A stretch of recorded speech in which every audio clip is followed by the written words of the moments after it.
Hello everybody from Paris. Welcome to my channel. Feel free to tune in even if you're not a flutist. We're going to be talking about how to play fast today. Everybody is welcome of all ages. You are welcome here. We're going to learn something together. Let's get started. So before you even think about playing fast, you gotta build your foundation first. Step one, we're going to talk about the setup, the flute balance. With the flute, there are 3 balance points. This one here on your face, this is a balance point against your chin. There's this one, kind of this part of your pointer finger pushes against this. This is a balance point. The third one is with this hand, thumb against the flute like this. This is your third balance point. So for this finger, you can maybe kind of put it like this, kind of flatter against the flute if that feels better for you. Some people have a finger rest here in order to give them more space to put their thumb. I kind of keep it kind of straight on, and that kind of allows for this kind of shape here. That feels really good for me. If you don't feel like there's enough space here, like I said, maybe look into trying a finger rest.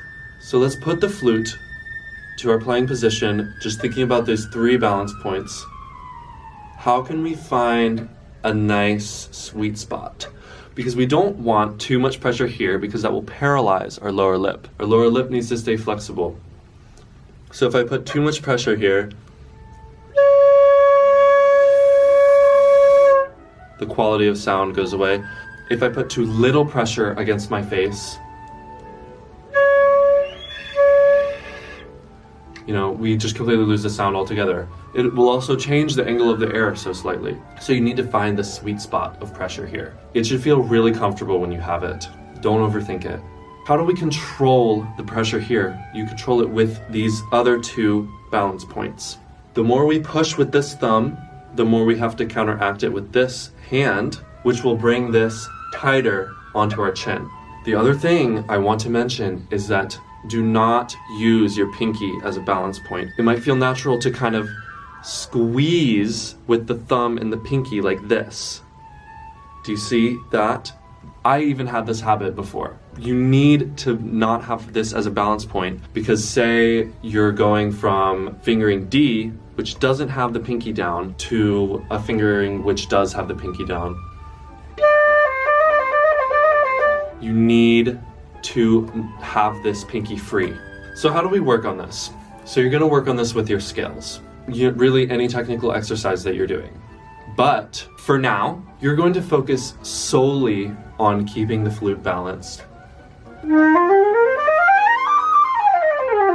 If you notice that you've lost the balance, immediately stop playing, find it again, and restart. Okay?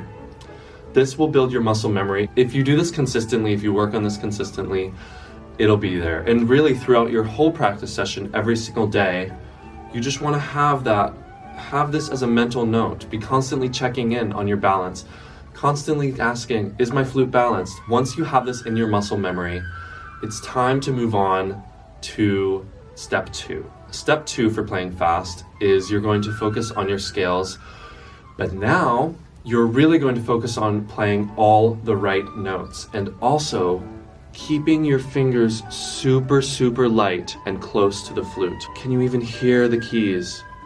Try and keep them silent. You can work like this, playing nothing, just running them along the flute. How quiet can you make those keys? So now we're going to play our scales. You want to play your scales all octaves. But my teacher said I only need to know 1 octave. Well, if you only know 1 octave, what about, the octave you're not touching? You're not going to know how to play fast in that octave. If what you want is to play fast, you're going to want to work on everything. You're going to work on all your major and minor scales. You're going to start really slow because you don't want to be making mistakes. If you make mistakes, those mistakes become muscle memory, and you don't want to have mistakes, burned into your memory for scales. Say I'm working on my E flat scale.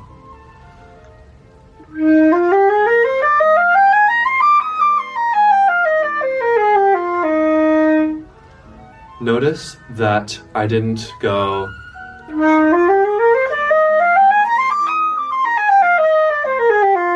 We want to be able to run through all octaves and just go. You don't want to stop. So what I'm going to do is I'm going to start at a tempo that is easy for me. And once I can get it really slow with my fingers nice and close and buttery, super close to the keys, super nice and soft, no tension, no, clacking, high fingers, get rid of that. Once I can do that at a comfortable tempo, click it up 4 clicks. Continuously practice that way. And once you get to a tempo where you make a mistake, go backwards. Take the tempo down. Make sure that you really have it at a tempo before moving it upwards. As soon as you make a mistake, practice slower. So you're going to do this, as I said, with all your major and minor scales. But then you're also going to do it with your scales in thirds.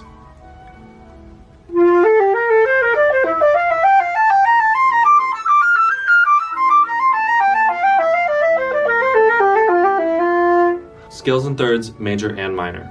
And then you're going to do your arpeggios.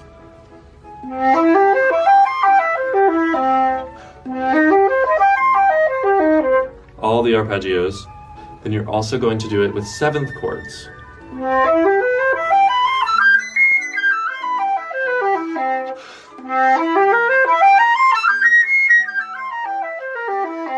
All the 7th chords. And of course, the infamous chromatic scale, which is one of the most important scales. How I like to do this often is just go 2 octaves at a time and then go up starting a half step. So just to demonstrate.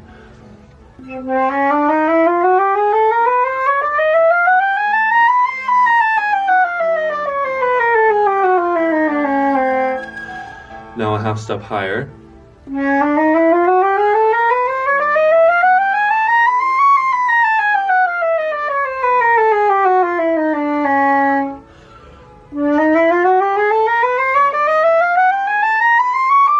And you're of course going to do the same thing with your chromatic scale. Start slowly and slowly bump up the tempo with your metronome, by the way. Always practice scales with a metronome to ensure that you're playing them evenly and in time. So I just talked a lot about scales because they're so important. But what's really important about scales is to understand them. What I mean by that is to understand what it is that you're playing. So for example, when I say, okay, I'm gonna play my E flat major scale, I'm at a point where I know what that feels like before I even play it. I know to kind of get my fingers ready for 3 flats, right? E flat major, 3 flats, it's E flat, A flat, B flat. My fingers are ready. I have a mental understanding of what that feels like before I even go to play it. Same thing, say I'm thinking D major. I feel a shift in my brain to F sharp and C sharp. That's really the goal of what you want here. So, your teacher will always say practice your scales, but this is the goal. You want to understand them, and they need to become so muscle memory that it's just, it's like speaking. We speak, we don't think, I am going to the store. It's not like that. We don't want to have to think about it. One last thing about scales is to always have those anchor points. You'll really, really notice this when you practice a lot with a metronome. I'm going to play in 16th notes. So every 4 notes is an anchor point. You just need to feel that in your body. You need to understand every scale, when I play in 16th notes, is going to have the same anchor points.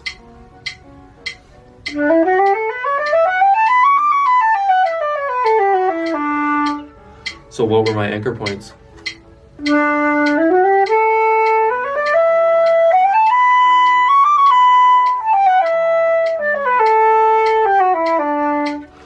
Like I said, once you practice enough with a metronome, you will feel where these are. You will know that even without the metronome. So when I say anchor points, it's really just feeling where the beat is. You're memorizing and internalizing the tempo.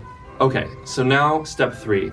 Say you've practiced your scales for months, you have them all memorized, you can play all majors and minors, all 7th chords and arpeggios, and your chromatic scale is excellent. Now it's time to move on to workbooks. So some of my favorites are Taffanel and Gobert's daily exercises. or the Paul Edmund Davies 28-Day Warm-Up book. These books are great for taking the vocabulary and creating an exercise out of it. It'll also incorporate different articulations so that you're working on multiple things along with the fingers. And something I like about the Paul Edmund Davies book is it really takes the chromatic scale into an exercise. So it's not just, you're not just running up and down. He's making a really interesting exercise out of it. For example,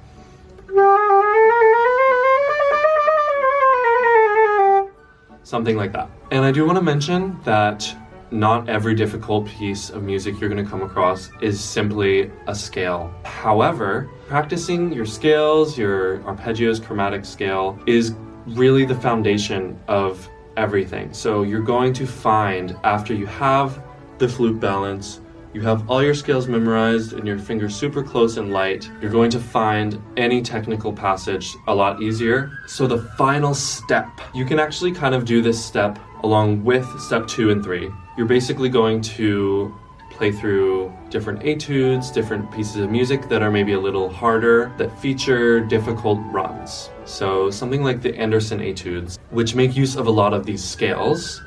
You're going to notice very slowly over time as you're practicing and memorizing your scales that these etudes are becoming a lot easier. And eventually, it should be so that you see a piece of music, you see that it's just an E flat major scale. Brum, easy. Okay, so I hope this was super helpful for you. If you have any questions, please leave a comment or email me. I'll leave my email in the description box of this video. Please feel free to email me with any of your questions. Thank you so much for watching, and I hope to see you in the next video.